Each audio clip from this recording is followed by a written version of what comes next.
Hello. मैं Manoj Kumar, assistant professor chemistry, government college Kota. हमारे unit first BSc part first की inorganic chemistry का ये पहला यूनिट चल रहा है। इस यूनिट के अंदर हमने अब तक पढ़ा था कि प्रकाश की द्वैत प्रकृति क्या होती है, और उसके बाद में हम इस पे आए हैं कि श्रोडिंगर वेव इक्वेशन आज हमें सीखनी है। ध्यान रखें, ये क्वेश्चन आपका छोटे रूप में हो, चाहे मध्य रूप में हो, चाहे बड़े रूप में हो, परंतु एग्ज़ाम में श्रोडिंगर वेव इक्वेशन पक्का आएगी। इसलिए आप इसको स्टेप बाय स्टेप सीख लें, समझ लें और याद कर लें। लिख लिख के अभ्यास किया करें ताकि आपको किसी प्रकार का कोई भी बीच में अगर कोई संशय रहता है तो वो भी आपका क्लियर हो जाएगा। बोथ बायोलॉजी और मैथमेटिक्स के स्टूडेंट आप इसको पक्का याद करें। केमिस्ट्री के अंदर ये बहुत ही इंपॉर्टेंट टॉपिक है और ये आपके आगे आगे तक भी काम आता रहता है। ये देखो, एटॉमिक ऑर्बिटल्स जो होते हैं, कक्षक, नाभिक के चारों तरफ का तुमको पता है कि वह त्रिविमीय आकाश। भाई ये आपका 3 डायमेंशन जो स्पेस है, इसके अंदर नाभिक के चारों ओर का, किसी परमाणु के नाभिक के चारों ओर का वह आकाशीय क्षेत्र, उस क्षेत्र जिसमें एक निश्चित ऊर्जा वाले इलेक्ट्रॉन के पाए जाने की संभावना मैक्सिमम होती है, कक्षक कहलाता है। तो ये जो कक्षक, ये देखा, ध्यान रखें आप, चित्र से ज़्यादा स्पष्ट है कि ये बीच में प्लस जो है आपका, ये क्या है, नाभिक है। नाभिक के चारों तरफ का ये भाग जो है जिसमें हमने ये डैश डैश भर रखा है, ये सारा स्पेस इसके अंदर क्या कहलाता है कि आपका कक्षक कहलाता है। परंतु एक शर्त है कि कक्षक के अंदर ही मैक्सिमम संभावना होती है इलेक्ट्रॉन के पाए जाने की। आप देखिए, एक तो होता है कक्ष, एक होता है कक्षक। कक्ष या ऑर्बिट की अगर बात आती है और ऑर्बिटल या कक्षक की बात आती है तो ध्यान रखें मेन के अंदर क्या होता है। भाई देखिए, कक्षक जो आपका है बहुत ही एक बड़ा कमरा है, वो तो आपका कक्ष हो गया। उसके अंदर आपने एक डिब्बे में 2 टॉफियाँ रख रखी हैं, तो ये जो डिब्बा हो गया ये आपका कक्षक हो गया। सेम ऐसे ही कक्षक जो आपका होता है ऑर्बिटल होता है, तरंग यांत्रिकी सिद्धांत का द्वारा परिकलित की जाती है। जबकि कक्ष जो आपका आता बोर द्वारा, जो बोर वैज्ञानिक थे उसके द्वारा इसकी अवधारणा दी गई, ठीक है। और जबकि इसकी अवधारणा परिकल्पना किसके द्वारा दी गई, तरंग यांत्रिकी सिद्धांत के द्वारा दी गई।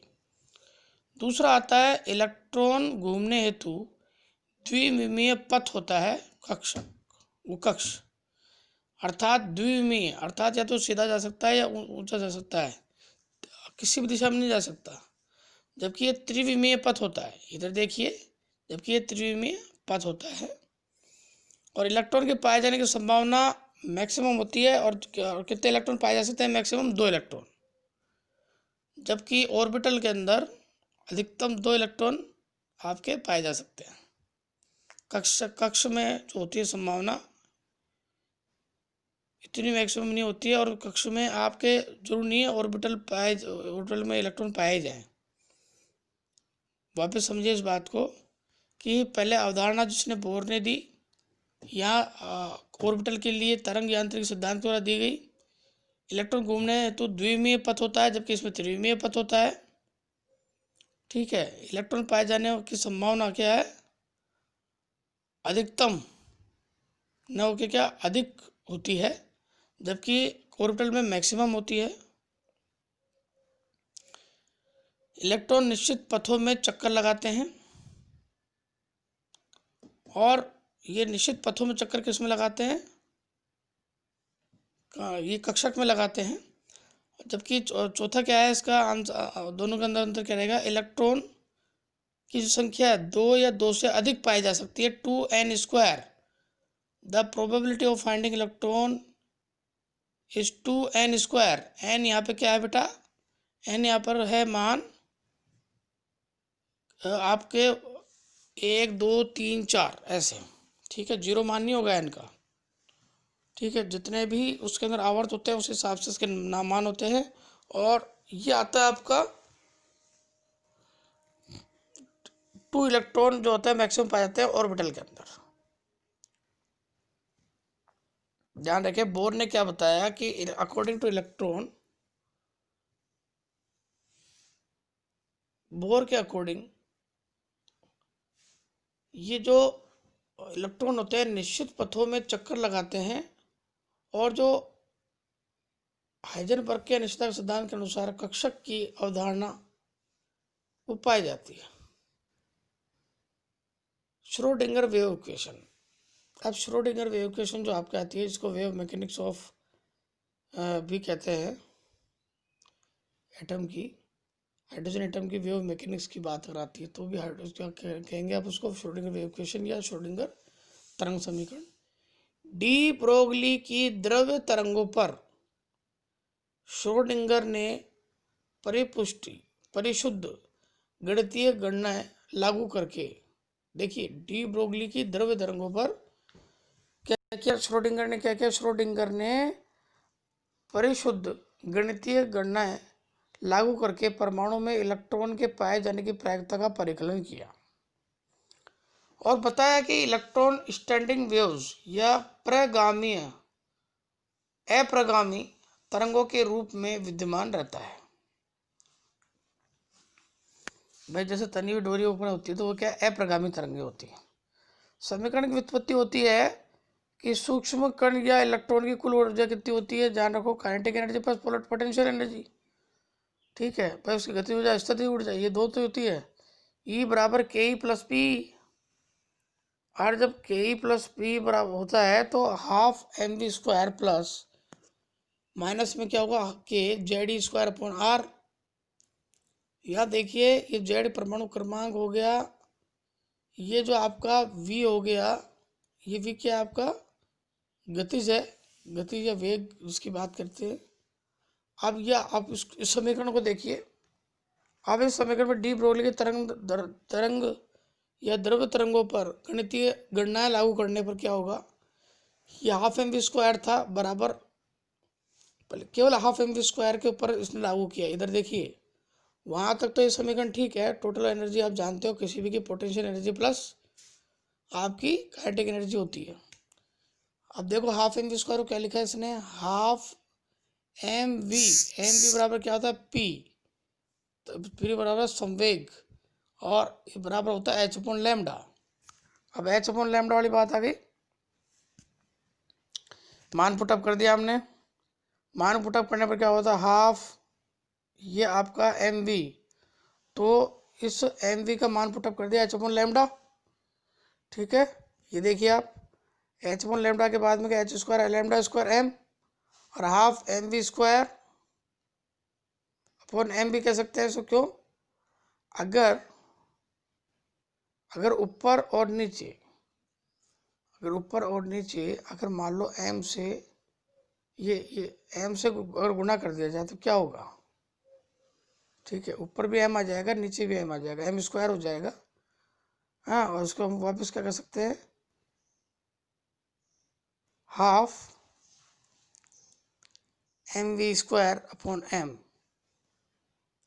देखिए आपको इस समीकरण को दोबारा से देखना है, हाफ एम वी स्क्वायर था आपका, इस एम वी का मान रखा आपने पी से, पी बराबर एच अपॉन लैम्डा, और इसके बाद में आ गया H square upon lambda square M. तो ये जितना भी पूरा मान आया इसको हमने कहाँ पुटअप कर दिया, इसको हम पुटअप करेंगे इस इक्वेशन में, यहाँ रखेंगे, ठीक है। देखिए ई बराबर क्या था आपका half M V square minus K Z square upon R. अब आपने क्या किया, इस half M V square upon M, भाई इधर देखिए अगर आप हाफ एम वी स्क्वायर के अंदर सिंपल वे में अगर ऊपर और नीचे अगर एम से गुणा करते हैं तो क्या आएगा, हाफ ये M square V square upon M, तो एम वी स्क्वायर का ब्रैकेट का बना के हमने स्क्वायर लगा दिया बटा M minus K Z square upon R. अब इस इक्वेशन में क्या है कि एच अपॉन लैम्डा रखेंगे हम, क्योंकि इस एम वी का मान हम रख सकते हैं एच अपॉन लैम्डा। अब एच अपॉन लैम्डा रखने के बाद में क्या आएगा बेटा, ये देखिए ई प्लस के जेड स्क्वायर अपॉन आर आ जाएगा, और इस पर 1 अपॉन लैम्डा स्क्वायर बराबर 2m बटा एच स्क्वायर ब्रैकेट में ई प्लस के जेड स्क्वायर अपॉन आर। और ध्यान रखें इसका हमने क्या किया, इस पूरी चीज़ का हमने क्या कर दिया डेल्टा, ये ला के इसका अवकलन, ये समाकलन तीनों अक्षों की गति में तरंग समीकरण। ध्यान रखिए, तरंग गति को अवकलित करने के पश्चात क्या किया आपने, डी स्क्वायर ये साई हो गया और साई का मान रखने के बाद में साई रख दिया और ये हो गया 4 pi square upon lambda square Sai बराबर 0। 1/λ² का मान रखने पर यह तरंग गति का अवकलित समीकरण प्राप्त हो गया हमको। इस समीकरण के अंदर देखिए ब्रैकेट में हमने डाल रखा है, ये ब्रैकेट में क्या है, साई का मान, वो कहाँ से प्राप्त हुआ हमको,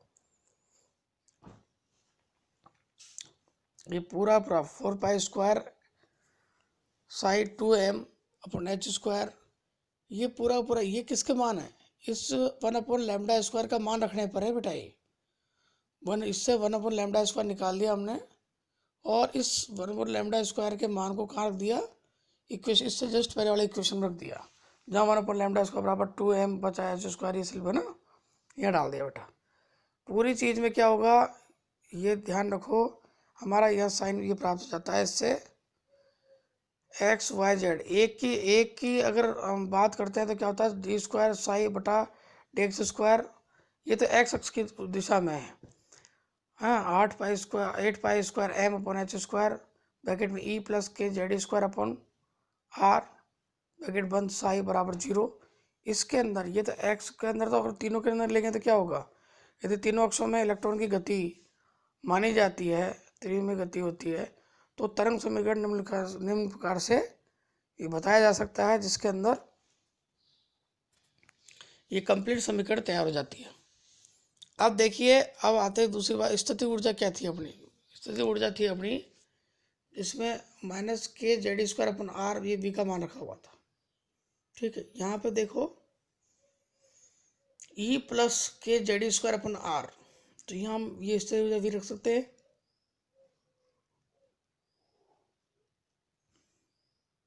अब देखिए इस पूरे को डेल जो हमने है डेल स्क्वायर, ये डेल स्क्वायर का मान हमने रखा, क्योंकि सारा स्क्वायर में अगर आया है तो अभी स्क्वायर बोल सकते हैं इसे। और डेल स्क्वायर रखने के बाद में क्या किया हमने, del square psi plus 8² m upon h² e-v psi बराबर 0। इसको हम सबसे सिंपलेस्ट रूप में लिख सकते हैं।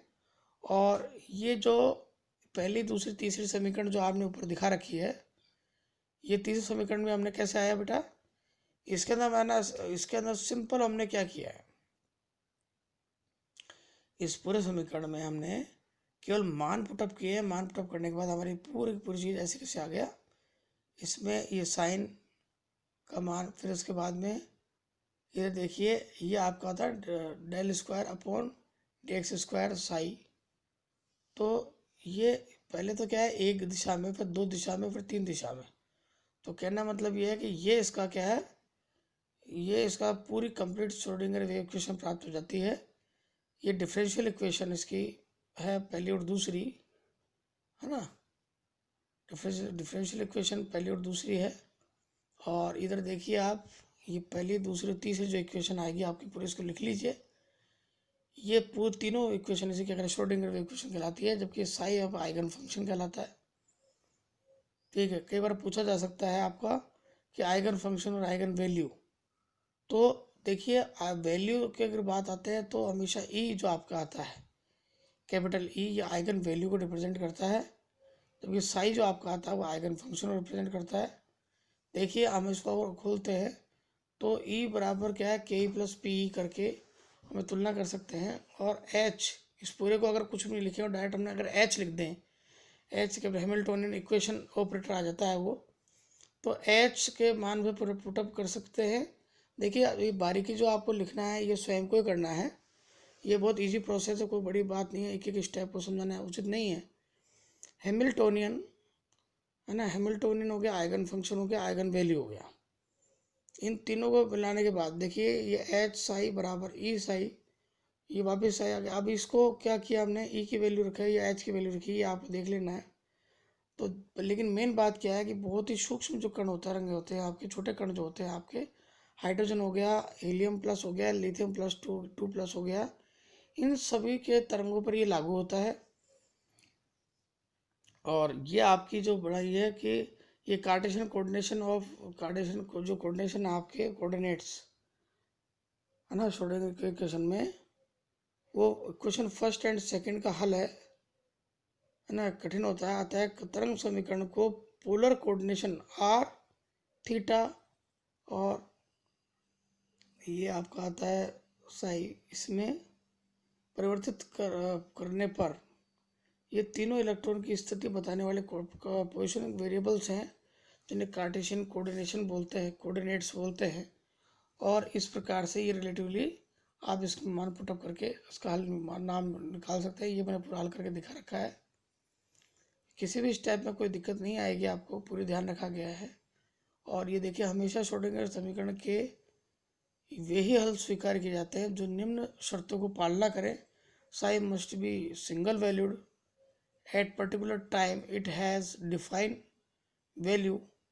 Third number, must be continuous, finite और जीरो एट इनफाइनाइट पर, and electron must be found in universe. और चौथा, यह नॉर्मलाइजेशन की कंडीशन पूरी करता है। देखिए, ये नॉर्मलाइजेशन की कंडीशन जो आपकी है, ये आपके छोटे रूप में क्वेश्चन बन सकता है, कई जगह पूछा जाता है, आरपीएससी में पूछा जाता है। It is very important. तो ध्यान रखें, ये आपका आज तक का, ये अब तक का श्रोडिंगर वेव क्वेश्चन कंप्लीट हुआ है। इसको आप दोबारा एक साफ सुथरे पन्ने पे लिख लीजिए, ताकि हम इसको कोई किसी प्रकार की डिफ़िकल्टीज होगी तो हम इसको पूछ लीजिएगा, दोबारा बता देंगे। ठीक है, जब तक के लिए गुड डे।